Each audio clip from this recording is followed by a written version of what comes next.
ஹாலிடேஸ்னாலே அது நம்ம ஜிடி ஹாலிடேஸ் தான்.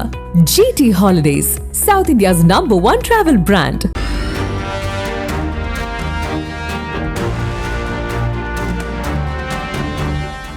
மதுரை எய்ம்ஸ் எப்போது வரும், அதனுடைய தற்போதைய நிலை என்ன என்பது தொடர்பாக தந்தி டிவியின் ஸ்பெஷல் ரிப்போர்ட்ல நாம பார்க்க இருக்கிறோம். அரசியல் விமர்சனமாக முன்வைக்கப்படக்கூடிய இந்த மதுரை எய்ம்ஸ் கடந்த 2018ஆம் ஆண்டு அறிவிக்கப்பட்டு 2019ஆம் ஆண்டு ஜனவரி மாதம் பிரதமர் மோடியால அடிக்கல் நாட்டப்பட்டிருந்தது. 1977 கோடி மதிப்பீடு செய்யப்பட்டிருக்கக்கூடிய இந்த திட்டம் எப்போது செயல்பாட்டிற்கு வரும் என்ற ஒரு பெரிய கேள்வி முன்வைக்கப்பட்டிருக்கிறது. பிப்ரவரி மாதம் பயன்பாட்டிற்கு வரும் என்கின்ற தகவல் உண்மையா என்பது தொடர்பான கல விவரங்கள்லாம் தற்போது இந்த தொகுப்புல பார்க்க இருக்கிறோம். தென் தமிழக மக்களினுடைய நீண்ட நாள் எதிர்பார்ப்பான மதுரை தோப்பூர் எய்ம்ஸ் மருத்துவமனை எப்போது வரும், 6 ஆண்டுகளை கடந்த நிலையில எய்ம்ஸ் மருத்துவமனையினுடைய தற்போதைய நிலை என்ன என்பது குறித்து எமது செய்தியாளர் சத்யகுமார் களத்திலிருந்து வழங்கும் தகவல்களையும் பார்க்கலாம். பல்வேறு அரசியல் விமர்சனங்கள் இந்த எய்ம்ஸ் மீது வைக்கப்பட்டாலும் கூட தற்போது இதற்கான கட்டுமான பணிகள் எந்த அளவில் இருக்குது, ஏன்னா வரக்கூடிய பிப்ரவரி 28ஆம் தேதி பிரதமர் இதை திறந்து வைக்கிறதா ஒரு புறம் சொல்லப்பட்ட நிலையில், மறுபுறம் எய்ம்ஸ் நிர்வாகம் இதற்கு மறுப்பு தெரிவித்தது.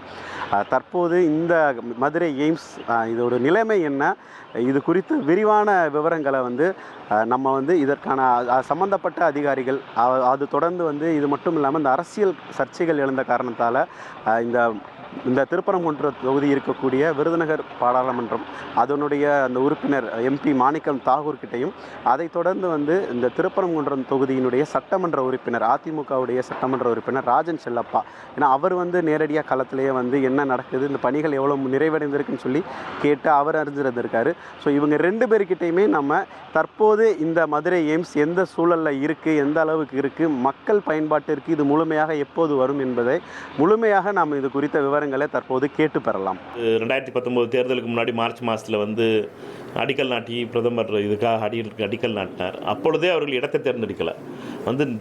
அவர்களை பொறுத்த மட்டும் இடத்தை தேர்ந்தெடுக்காமல் அவசரகதியில் அடிக்கல் நாட்டிட்டு போயிட்டாங்க. அதுக்கடுத்து இடத்தை தேர்ந்தெடுக்கிறதுக்கு அப்போ இருந்த அரசுக்குள்ளே பிரச்சனை இருந்துச்சு. புதுக்கோட்டையில் இருக்க செம்பட்டியா இங்கேயான்னு சொல்லி அதுக்கப்புறம் அது செஞ்சு முடிச்சு வேண்டியாச்சு. அதுக்குள்ளே கோவிட் வந்ததுக்கப்புறம் பணம் வரலைங்கும் போது திருப்பியும் ஜப்பானோட அவர்களுக்கு பிரச்சனை வந்துச்சு. அதுக்கடுத்து பணம் வந்ததுக்கப்புறம் வேலையை ஆரம்பித்தாங்க. வேலையை ஆரம்பிக்கிறதுக்கு முன்னாடி நட்டா 80% வேலை முடிஞ்சிருச்சுன்னு சொல்லிட்டு போயிட்டார். அதை பற்றி கேள்வி கேட்டோம். அதற்கு பின்னாலே பாராளுமன்றத்தில் இருக்க போராடினோம். அதுக்கப்புறம் வேலை ஆரம்பித்தாங்க. இப்பொழுதும் காலம் அவர்கள் சொல்லுவது என்பது என்னட்டுன்னா 2024க்குள்ளே முடிச்சிடுவோம்னு சொன்னாங்க முதல்ல. அதுக்கடுத்து 26க்குள்ளே முடிச்சிடுவோம்னாங்க. 26 தேர்தலுக்குள்ளே முடிச்சிடுவோம்னு சொன்னாங்க. இப்போ பிரதமரை பொறுத்த வரைக்கும் இந்த தடவை வரும்போது மதுரையில் வர்றதா முதல்ல திட்டம் போட்டிருந்தாங்க. அதனுடைய காரணம் என்னட்டுன்னா மதுரையில் எய்ம்ஸ் கட்டிடத்தை திறக்கிறதுக்காக. ஆனால் இந்த முடிவு பெறலை. ஏனென்றால் இவர்களை பொறுத்த மட்டும் மத்திய அரசினுடைய நோக்கம் என்பது வெறும் விளம்பரத்துக்காக இருக்கிறதை ஒழிய உண்மையாக ஒரு திட்டத்தை முடித்து வைத்து அதை முடித்ததற்கு பின்னாலே பிரதமர் துவக்கணும் இல்லை. எல்லாத்தையுமே தேர்தலோடு பார்க்குறாங்க. 2019 தேர்தல், 2021 தேர்தல், 2024 தேர்தல், 2026 தேர்தல், 4 தேர்தலையும் மையமாக வச்சு தான் ஒரு எய்ம்ஸை ஓட்டிக்கிட்டு இருக்காங்க. இது வரைக்கும் 2026 தேர்தலையும் எய்ம்ஸ் வரும் கனவாக தான் இருக்க ஒழிய இன்னும் அதோடைய அந்த கனவு மெய்ப்படவில்லை. பிரதமர் மோடி அவர்கள் 2019 பிலாஸ்பூர் எய்ம்ஸாக இருக்கட்டும் அல்லது பீகாரில் இருந்த எய்ம்ஸாக இருக்கட்டும், இந்த எய்ம்ஸ் எல்லாம் பட்னா எய்ம்ஸாக இருக்கட்டும், எல்லாத்துக்குமே இதே டயத்தில் 2019 அடிக்கல் நாட்டார். ஆனால் அதெல்லாம் ஸ்டார்ட் பண்ணிட்டாங்க. இதை மட்டும் இவர்கள் என்னட்டா ஜைக்காவோட ஜப்பானில் ஒரு ஜைக்கா நிறுவனத்தோட பணத்தை வாங்கி கட்டலாம் அப்படின்னு சொல்லி இவர்கள் விட்டதனுடைய விளைவாக எல்லாத்துலேயுமே தொய்வு வருது. ஏனென்றால் இவர்களை பொறுத்த மட்டிலே இவருடைய நேர்மையின்மை தான் பிரச்சனை. தமிழகத்தை பொறுத்த மட்டிலே இவர்கள் பார்க்கின்ற தமிழகத்தை ஏமாற்றி விடலாம், தமிழகத்துக்கு வெறும் ஸ்டிக்கர் ஒட்டி பாலிடிக்ஸ் பண்ணிடலாம் அப்படின்னு நினைக்கிற இவர்களுடைய ஸ்டிக்கர் பாலிடிக்ஸ் தான் பிரச்சனையை ஒழிய இவர்கள் அதற்காகத்தான் இதெல்லாம் இப்படி நடந்துகிட்டு இருக்கு. ஏன்னா இவர்களுடைய மத்திய அரசினுடைய பணத்திலிருந்து கட்டியிருந்தாங்கன்னா கட்டி பிடிச்சிருக்க முடியும். மத்திய அரசினுடைய நிதியிலிருந்து கட்டியிருந்தா. இது ஜப்பான்காரங்களோட பணத்தை கட்டுறதுனால ஜப்பான் பிரதமருடைய உதவியை தான் நாட வேண்டியதாக இருக்கே ஒழிய நம்ம பிரதமருடைய உதவியை நாட முடியல. ஏன்னாட்டா அவர் கையில் ஒன்றும் கிடையாது.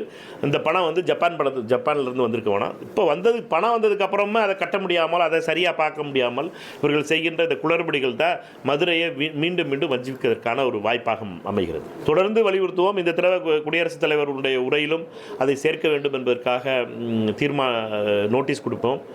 இந்த ஒவ்வொரு நாடாளுமன்ற தொடரிலும் குறிப்பாக நானும், மதுரை நாடாளுமன்ற உறுப்பினர் தோழர் வெங்கடேசன் அவர்களும், மற்ற இந்தியா கூட்டணியுடைய தோழர்களும், டிஆர் பாலு அவர்களாக இருக்கட்டும், திருமதி கனிமொழியாக இருக்கட்டும், திரு தயாநிதி மாறனாக இருக்கட்டும், இவரெல்லாம் தொடர்ந்து இதற்காக குரல் கொடுக்கின்ற குரல்கள். இந்த முறையும் அதற்காக குரல் கொடுப்போம். எங்களை பொறுத்த மட்டும் மதுரை எய்ம்ஸ் என்பது தமிழகத்திற்கான உரிமை.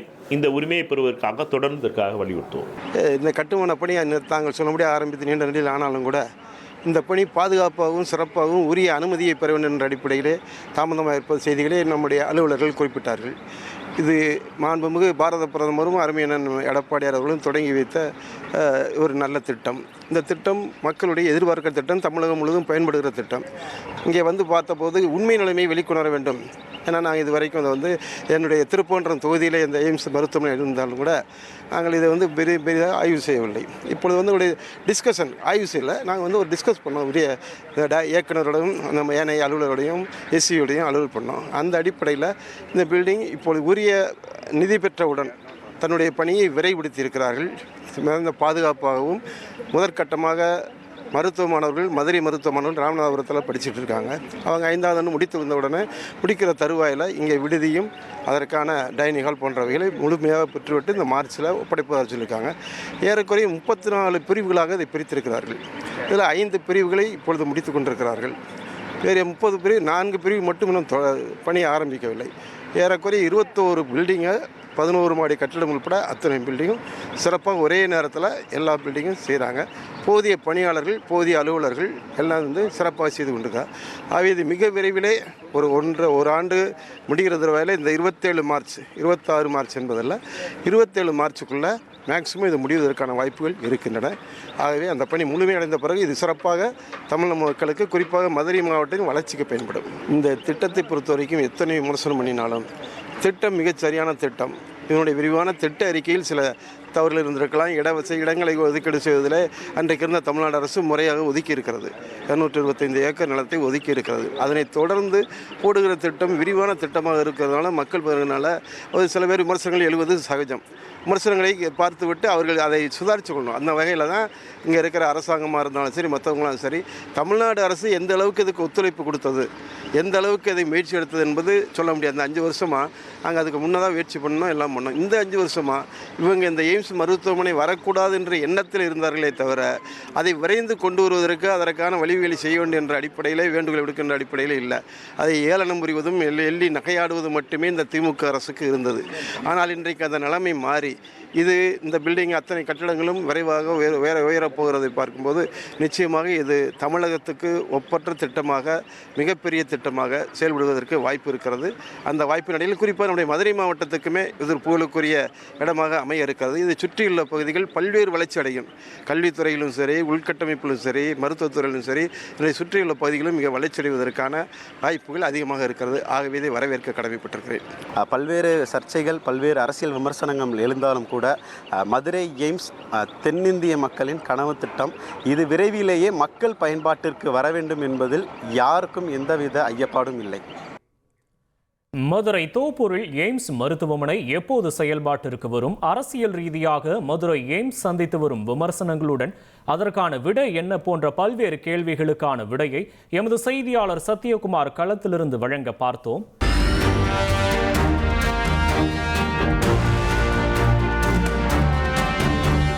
ஹாலிடேஸ்னாலே அது நம்ம GT ஹாலிடேஸ் தான். GT holidays, South India's #1 travel brand.